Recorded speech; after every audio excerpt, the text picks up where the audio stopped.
Hello everyone, so welcome to my channel English learning by JN. So यहाँ पे मैंने अभी दो कोर्सेज लॉन्च करे हैं। एक है बेसिक इंग्लिश कोर्स, एक है advance English course. So basically basic English course में 4 स्टेप्स हैं आपके। First is basic English grammar, second is basic English writing, third is basic English vocab and fourth is basic English speaking skills. अब ये जो basic English course है तो इसमें हम क्या स्टार्ट करेंगे। So first we will start with the grammar topics. अब ये जितने भी ग्रामर टॉपिक्स होंगे ये सारे के सारे आपके कॉम्पिटिटिव लेवल के एग्जाम्स पे भी आएंगे। तो ऐसा नहीं है खाली आपकी बेसिक इंग्लिश की प्रिपरेशन हो रही है, आपके आने वाले आगे कितने भी आपके एग्जाम्स हो कॉम्पिटिशन के, एसएससी के हों, आपके कैट का एग्ज़ाम हो, कोई भी अगर आपका कोई भी एग्ज़ाम है आपका अच्छे से अच्छा, जिसमें क्योंकि हर एक एग्ज़ाम में इंग्लिश का एक बहुत इंपॉर्टेंट रोल प्ले होता है और इंग्लिश आनी बहुत ज़्यादा इंपॉर्टेंट है। यूजुअली नॉर्मल इंग्लिश तो सबको आती है, लेकिन जब हमें कॉम्पिटिटिव लेवल की इंग्लिश को फेस करना होता है तो तब हम नहीं फेस कर पाते क्योंकि हमें इंग्लिश के रूट्स नहीं पता होता। तो मैं आपको बिल्कुल बेसिक से इंग्लिश सिखाऊंगी और ये सारी इंग्लिश अगर आपने ये 1 ईयर का कोर्स है, अगर आपने 1 ईयर का कोर्स पूरा अच्छे से कंप्लीट डाउन कर लिया तो आपको कहीं और जाके इंग्लिश की स्पेसिफिक क्लासेस कभी भी नहीं लेनी पड़ेंगी। First is smallest unit of English grammar. हमारे ग्रामर की सबसे स्मॉलेस्ट यूनिट क्या होती है? तो सबसे स्मॉलेस्ट यूनिट जो हमारे ग्रामर की होती है दैट इज व्हाट? वर्ड। अगर स्मॉलेस्ट यूनिट वर्ड है तो हमें लार्जेस्ट यूनिट भी पता होनी चाहिए। तो largest unit of English grammar is sentence. अब वर्ड क्या होता है? वर्ड 2 तरीकों से एक्ट करता है आपका। एक जो होता है that is function in sentence, मतलब वर्ड आपका सेंटेंस में किस तरीके से फंक्शन करेगा, और दूसरा है class which is called word class. तो अगर हम फंक्शन के अकॉर्डिंग देखेंगे वर्ड को, तो फंक्शन के अकॉर्डिंग जो वर्ड है वो 3 पार्ट्स में आपका डिवाइडेड है। First is subject, second is object and third is complement. आपने सब्जेक्ट सुना होगा, आपने ऑब्जेक्ट सुना होगा, लेकिन आपको कॉम्प्लीमेंट नहीं पता होगा कि कॉम्प्लीमेंट क्या होता है। And second is class. Class is basically parts of speech. Parts of speeches आपको ये सारे टॉपिक्स आपने सुने होंगे, आपने करे भी होंगे, which is noun, pronoun, adjective, adverb, verb, conjunction, preposition, interjection, determiners and particle. So we will start with the complement. अब ये कॉम्प्लीमेंट क्या होता है?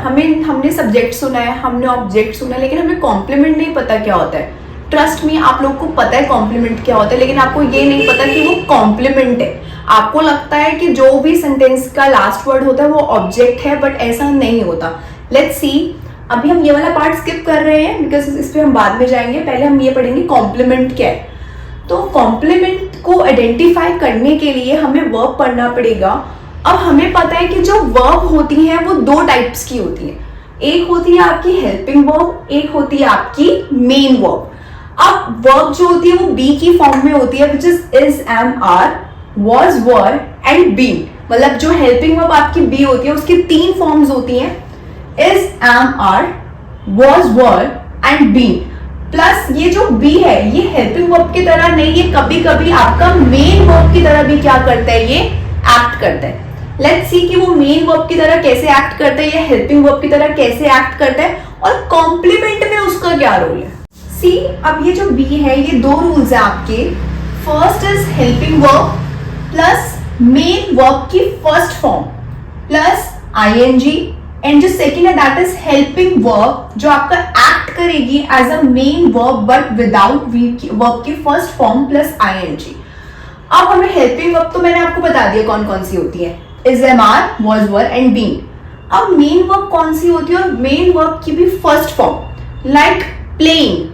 तो प्लेइंग में जो प्ले है वो आपकी वर्ब की क्या है, फर्स्ट फॉर्म है, प्लस उसके साथ आपका क्या लगे, आईएनजी। लेकिन अगर मैं खाली प्ले बोलूं तो वो आपकी सिर्फ मेन वर्ब है, उसके साथ कोई भी आईएनजी नहीं है। Let's see an example, she is playing tennis. First rule देखेंगे, क्या हेल्पिंग वर्ब है यहाँ पे? हाँ है। इस जो है वो हमारी क्या है, हेल्पिंग वर्ब है।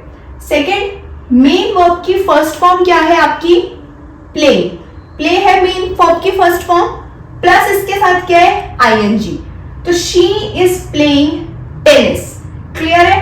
तो यहाँ पे जो बी है वो क्या एक्ट कर रही है, तो बी का जो रूल है वो रूल नंबर 1 एक्ट कर रहे हैं यहाँ पे, जिसमें आपकी हेल्पिंग वर्ब भी है प्लस आपकी मेन वर्ब भी है प्लस आपका आईएनजी भी है। तो अब यहाँ पे कोई कॉम्प्लीमेंट नहीं है, ठीक है। यहाँ पे जो टेनिस है वो कॉम्प्लीमेंट की तरह एक्ट नहीं कर रहा है, क्योंकि यहाँ पे आपका इज भी है, यहाँ पे आपका प्लेइंग भी है, मतलब यहाँ पे आपकी हेल्पिंग वर्ब भी है और यहाँ पे आपकी मेन वर्ब भी। दिस नाइफ इज ब्लंट, तो यहाँ पे जो इज है वो क्या एक्ट कर रहा है आपका मेन वर्ब की तरह, क्योंकि यहाँ पे कोई भी मेन वर्ब नहीं है। तो इज एक हेल्पिंग वर्ब है, लेकिन कैसे एक्ट कर रही है, मेन वर्ब। तो दिस नाइफ इज ब्लंट। अब इसके बाद का जो वर्ड है विच इज ब्लंट, ये क्या है आपका कॉम्प्लीमेंट। कैसे कॉम्प्लीमेंट है, फर्स्ट रूल कि एक तो यहाँ पे जो इज है वो हेल्पिंग वर्ब की तरह एक्ट नहीं कर रही है, वो मेन वर्ब की तरह एक्ट कर रही है, क्योंकि यहाँ पे कोई भी मेन वर्ब नहीं है जिसमें आईएनजी है। प्लस जो आपका नाइफ है वो उसका क्या बता रही है, स्टेट बता रही है। Show the state of an subject, कि जो नाइफ है वो क्या है आपका ब्लंट है। सो अब हम अगेन वर्ड पे आते हैं। तो वर्ड मैंने आपको स्टार्टिंग में ही बताया था कि वर्ड फंक्शन की तरह कैसे एक्ट कर सकते हैं और वर्ड क्लास की तरह कैसे एक्ट कर सकते हैं। तो वर्ड जब फंक्शन की तरह एक्ट करेगा तो उसमें सब्जेक्ट ऑब्जेक्ट कॉम्प्लीमेंट होगा। ऑब्जेक्ट हम नेक्स्ट क्लास में करेंगे कंप्लीट, लेकिन अभी मैंने आपको कॉम्प्लीमेंट समझा दिया बहुत अच्छे से, तो हम देखेंगे कॉम्प्लीमेंट की तरह कैसे एक्ट कर रहा है। और नेक्स्ट इस क्लास में क्या क्या पार्ट ऑफ स्पीच है, लेट्स सी। वर्ड जो है वो आपका फंक्शन की तरह, क्लास ऑफ वर्ड्स की तरह कैसे एक्ट करेगा। तो first example is Ram is honest. See यहाँ पे राम क्या है आपका सब्जेक्ट है और इज यहाँ पे क्या है आपकी हेल्पिंग वर्ब है। क्या यहाँ पे कोई भी मेन वर्ब प्लस आईएनजी है, नहीं ना तो यहाँ पे मेन वर्ब है ना तो यहाँ पे आईएनजी है। तो यहाँ पे इस कैसे एक्ट कर रहा है, तो यहाँ पे जो इज है वो आपका मेन वर्ब की तरह एक्ट कर रहा है। और इस जब मेन वर्ब की तरह आपका एक्ट कर रहा है तो इसके बाद वाला जो वर्ड है वो क्या होगा आपका कॉम्प्लीमेंट होगा। तो किसी भी सेंटेंस के अंदर सब्जेक्ट के साथ अगर आपका कॉम्प्लीमेंट है या फिर ऑब्जेक्ट है तो वो जो पूरा सेंटेंस है वो आपका कैसे एक्ट करेगा, फंक्शन की तरह एक्ट करेगा। मतलब बेसिकली जो ये वर्ड है जो ऑनेस्ट है ये आपका कैसे एक्ट कर रहा है, पूरा फंक्शन की तरह एक्ट कर रहा है। लेकिन जो ऑनेस्ट है ये आपका एडजेक्टिव भी है, ठीक है। जो ऑनेस्ट है अगर मैं देखूं तो ऑनेस्ट एक तरीके का एडजेक्टिव भी है। एडजेक्टिव का मतलब क्या होता है कि जब आप किसी क्वालिटी बता रहे हो, तो यहाँ पे राम इज ऑनेस्ट, तो हम राम की क्वालिटी बता रहे हैं कि वो क्या है, ऑनेस्ट है। तो यहाँ पे जो ऑनेस्ट है वो एज एन एडजेक्टिव भी काम कर रहा है। और हमने अभी पढ़ा है कि एडजेक्टिव किसके अंदर आता है, आपका एडजेक्टिव हमारा आता है क्लास के टाइप के अंदर। तो बेसिकली कोई भी एक वर्ड आपका कॉम्प्लीमेंट की तरह भी एक्ट कर सकता है, आपके पार्ट्स ऑफ स्पीच की तरह भी एक्ट कर सकते हैं। मतलब एक वर्ड आपका फंक्शन भी हो सकता है और एक वर्ड आपका क्लास भी हो सकता है। सिमिलरली हम फर्स्ट रूल देखेंगे, a word can represent more than one class. अब ये क्या चीज है, ठीक है। हमने ये भी पढ़ लिया कि जो अब ये ऑनेस्ट है यहाँ पे फंक्शन की तरह भी एक्ट कर रहा है, यहाँ पे क्लास की तरह भी एक्ट कर रहा है एज एन एडजेक्टिव। बट अब ये एक वर्ड जो है ये आपका मोर देन वन क्लास की तरह, मोर देन वन क्लास मतलब कि अगर एडजेक्टिव है तो एडजेक्टिव के साथ कोई एक और क्लास वो रिप्रेजेंट कर सकते हैं। Let's see an example, he works hard. तो ही वर्क्स हार्ड यहाँ पे क्या है आपका एडवर्ब, मतलब कैसा काम करता है वो, तो वो हार्ड वर्क करता है। And second is he is hard worker, कि वो क्या है बहुत ज्यादा मेहनती है, हार्ड वर्कर है।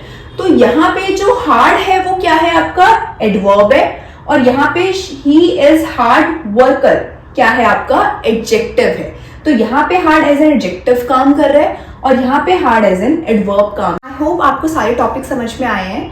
तो अगर आपको क्लास अच्छी लगी है तो आप डेली अपडेट्स के लिए मेरे चैनल को सब्सक्राइब कर सकते हैं। नेक्स्ट टॉपिक मैं आपको ऑब्जेक्ट कराऊंगी। आई होप आपको क्लास अच्छी लगे।